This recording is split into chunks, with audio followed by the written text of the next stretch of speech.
Sebab ini niat sangat penting, sebagaimana dahulu Syekh Abdul Qadir Al-Jailani dikisahkan beliau itu pada masa-masa menimba ilmu agama Allah, yang ditanamkan oleh beliau itu niat yang suci, yang tulus kepada Allah Subhanahu wa taala. Sehingga pernah sekali waktu diriwayatkan ada satu orang yang terkenal kesolehannya, terkenal kewaliannya, datang ke daerah tempat Al-Imam Syekh Abdul Qadir Al-Jailani menimba ilmu agama Allah. Kali itu diriwayatkan Syekh Abdul Qadir bersama dua sahabatnya yang satu angkatan dengan beliau. Iya.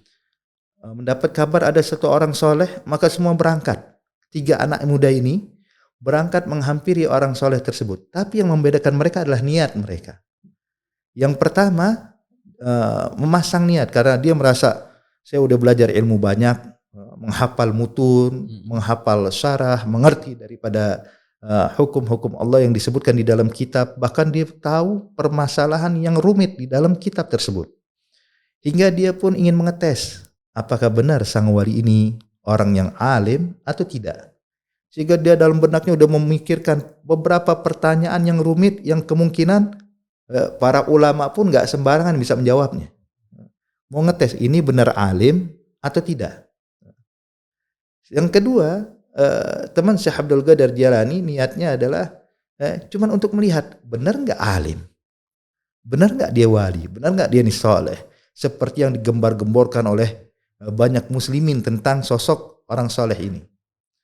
Sedangkan yang ketiga Syekh Abdul Qadir Jailani, niat dia adalah untuk mencari keberkahan, menimba ilmu, mendapatkan manfaat dan faedah dari kaum solihin, arti dengan niat yang tulus dan adab yang luar biasa kepada orang soleh ini.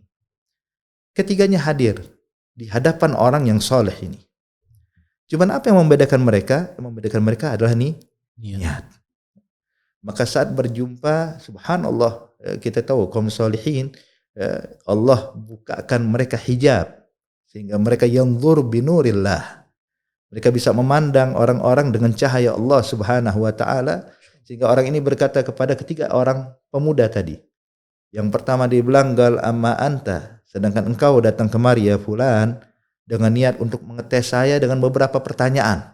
Ini pada belum diutarakan, masih dalam hati. Iya. Tapi Allah bukakan hijab. Bila engkau datang kemari ingin menanyakan tentang perkara ini, masalah kedua ini, masalah ketiga itu, maka ketahuilah jawabannya adalah ini dan ini. Dan saya lihat engkau ini kemungkinan meninggalnya dalam keadaan su'ul khatimah gara-gara niat yang tidak baik pada saat menimba ilmu agama Allah.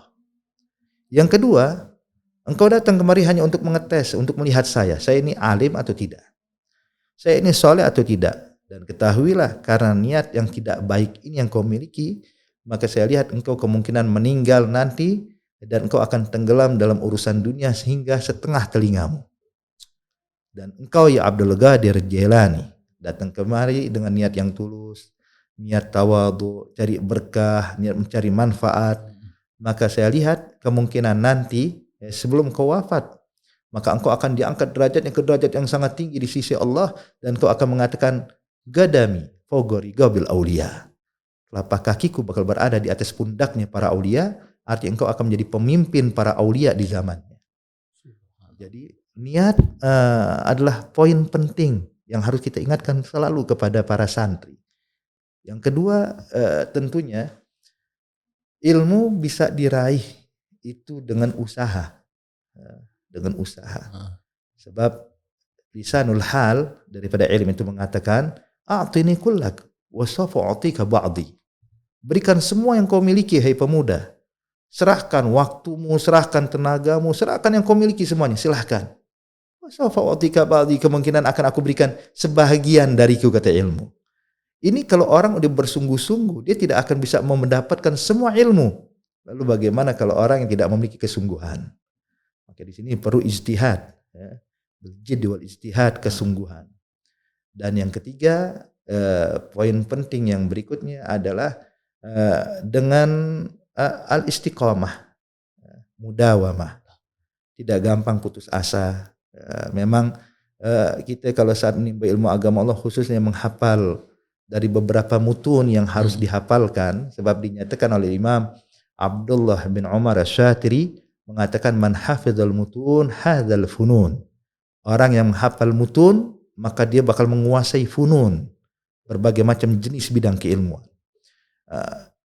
Tentunya dalam menghafal ini tidak mudah, tantangan bagi santri ya. Iya, iya. Berat kadang menghafal, baru hafal sehari besok sudah lupa lagi ya. Sesuatu yang wajar. Yang penting jangan pernah putus asa, istiqamah. Istiqamah, al-mudawamah. Sebagaimana segala hal kebaikan tidak akan memberikan pengaruh besar tanpa adanya istiqamah. Istiqamah penting.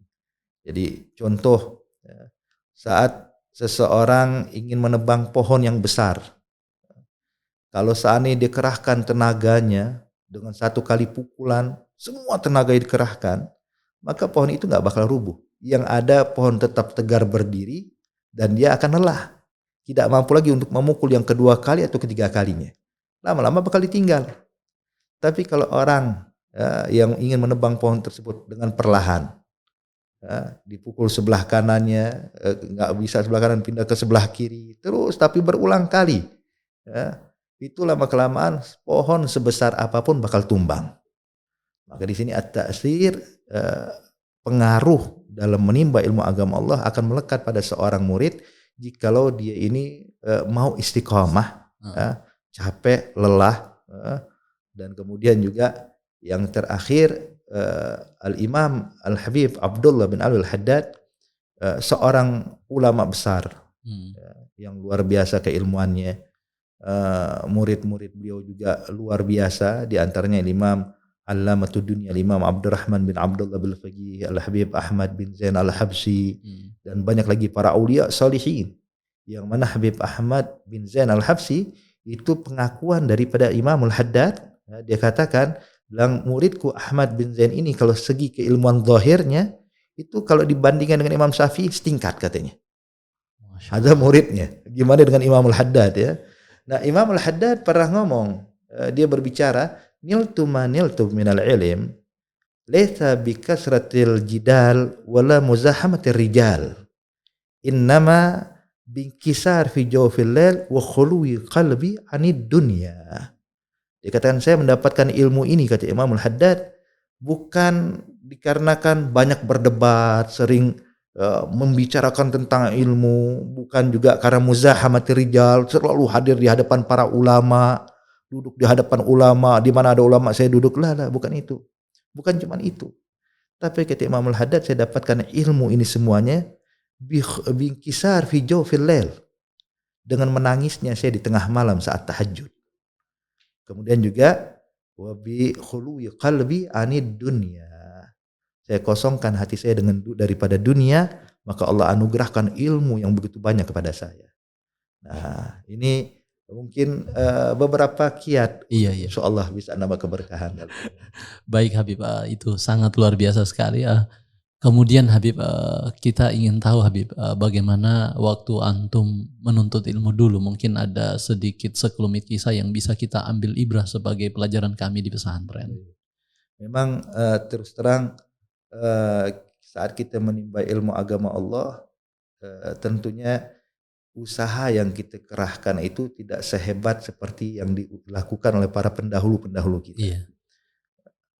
Cuman ya Allah, insyaallah bitashabbuh, dengan tashabbuh bihaula'ir rijal, kita berusaha mencontoh sebisa kita. Iya. Kita lihat, ingat dulu ucapan guru kami Habib Umar bin Muhammad bin Salim bin Hafidh. Beliau katakan bahwa keberkahan waktu akan diberikan oleh Allah jikalau kita bisa mengatur waktu. Inna barakatul awqat fi tanzimil awqat. Dengan kita mengatur waktu kita akan berkah. Nah, jadi kalau kita lihat dan kita perhatikan, dengan mengatur waktu, kapan saat kita murojaah, kapan saat kita menghafal, kapan saat kita duduk istirahat, maka dengan mengatur waktu tersebut, subhanallah, waktu yang seakan-akan singkat rasanya luas bagi kita. Rasanya luas. Dan saya juga pelajari di sini, justru bukan saya menyaksikan dari sahabat-sahabat kita yang datang dari Amerika, yang mereka mu'allaf. Saya kenal di antara mereka ada yang bernama Syekh Abdul Karim. ada dari Amerika. Mu'allaf dia masuk Islam waktu kita nyampe sana mungkin baru berapa tahun dia memeluk Islam. Cuman subhanallah kesungguhan dia dengan mengatur waktu yang sedemikian rupa, maka dia sekarang ini mungkin derajatnya di Amerika sekarang, dan muslimin di Amerika, dia ini merupakan mufti saat ini. Saya pernah menyaksikan dia mengatur waktu luar biasa. Dia waktu saat-saat murojaah, disiapkan jam bekernya dia, kemudian disiapkan beberapa kitab, beberapa tumpuk kitab, kemudian dia baca satu kitab, dia pelajari, dia tulis fawaid, sampai berapa menit, 15 menit atau setengah jam dia tutup ambil kitab yang lain. Dia baca lagi, sampai berapa waktu, habis waktunya tutup ganti kitab yang lain. Sehingga dalam 1 jam dia murojaah, dia bisa membaca sampai murojaah sampai 4 kitab. 4 kitab. Tapi kalau kita nggak mengatur waktu, mungkin 1 hari cuma 1 kitab yang kita pelajari, yang kita baca, sehingga akhirnya tidak bisa membaca semua kitab dan bisa mempelajari dan murojaah semua kitab tersebut. Jadi intinya atur waktu yang paling penting. Kemudian juga yang berikutnya, teringat juga pesan nasihat dari beberapa guru kita. Sebenarnya nasihat ini diberikan oleh Al-Habib Ahmad Mashhur Al-Haddad. Beliau juga satu ibaratnya seorang saleh yang kalau kita bilang satu angkatan dengan Al-Imam Al-Habib Abdul Qadir bin Ahmad Segaf, Habib Muhammad Asy-Syatiri, Al-Habib Hasan bin Abdullah bin Umar Syatiri. Beliau pernah memberikan nasihat kepada cucu beliau yang belajar di Rubat Tarim. Di antara nasihat beliau yang selalu kita dengar dari para guru kita, dinyatakan ya waladi, hormati kitab yang kau pelajari, susun kitab-kitab yang kau dapatkan, yang kau pelajari di pondok tersebut, jaga dengan benar, maka Allah akan berikan keberkahan daripada kitab tersebut. Sehingga menyusun kitab, merapikan kitab pun itu pun juga ada sirnya. Ada sirnya. Bahkan kalau kami perhatikan, Al-Habib Umar bin Muhammad bin Salim bin Hafid itu kalau roha dars roha itu Habib Umar tidak baca hanya satu kitab. Baca kitab tafsir Quran, hadis Rasulullah, sirah Nabi Muhammad, bahkan kitabul fiqih, bahkan kitab tasawuf. Jadi mungkin sekali duduk tuh sore hari roha dengan Habib Umar bisa 5 sampai 6 kitab yang kita baca. Kita perhatikan cara Habib Umar menyusun kitabnya. Jadi yang paling atas itu tafsir Quran, di bawahnya hadis Rasulullah. Kemudian yang berikutnya itu sirah nabawiyah, yang berikutnya kalamus salaf, yang terakhir baru kitabul fiqih. Sehingga Habib Umar dalam menyampaikan roha pun juga begitu. Tafsir Quran pertama dibahas. Selesai tafsir Quran, ya ashabul hadis, baca hadis. Ashabul Gom, yakni kitabul Gom, kitabnya salaf. Kemudian ashabus sirah, kemudian baru ashabul fiqih. Paling bawah kitabul fiqih. Tapi lihat urutan yang dibawa karena Umar ini juga mengandung sir, bahwasanya Al-Quran ada tentunya yang paling utama dibandingkan yang lainnya. Kemudian juga yang berikutnya kalau pengalaman kita juga, kita waktu itu memang merasa saat kita menimba ilmu agama Allah ini kita pulang tentunya punya niatan besar, ingin berdakwah di jalan Allah Subhanahu wa taala. Makanya itu hal yang memotivasi kita untuk tidak boleh malas-malasan dalam menimba ilmu agama Allah.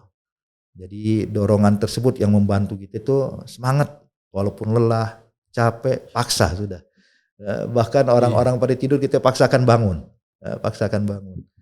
Nah itu kita biasanya perhatian kepada teman-teman kita yang mungkin agak lemah dari daya menangkap mereka, sehingga kadang kita selepas ta'lim kita cari kawan-kawan kita yang sekelas.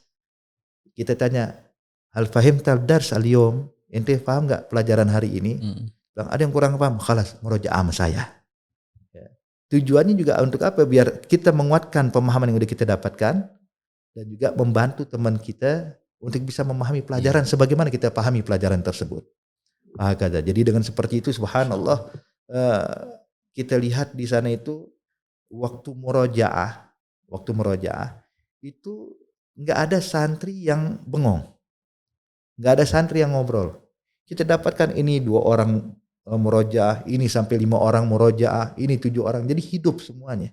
Bahkan teman-teman yang merasa lemah pun tidak sungkan untuk datang kepada teman-teman yang memiliki pemahaman lebih luas, sehingga duduk sama mereka menghabiskan waktu murojaah benar-benar itu untuk menimba ilmu agama Allah. Bahkan di sana dibatasin jam 10 malam itu harus selesai murojaah. Jam 10 malam harus selesai murojaah. Itu terkadang kita masih kurang. Kita minta izin tambahkan waktu sampai jam 11 malam. Insyaallah. Sampai 11 malam murojaah di sini, murojaah di satu tempat lagi sama kawan-kawan. Iya. Nufid wa nastafid. Ini mungkin beberapa pengalaman kita untuk saat-saat menimba ilmu agama Allah dulu. Baik, Masya Allah, luar biasa.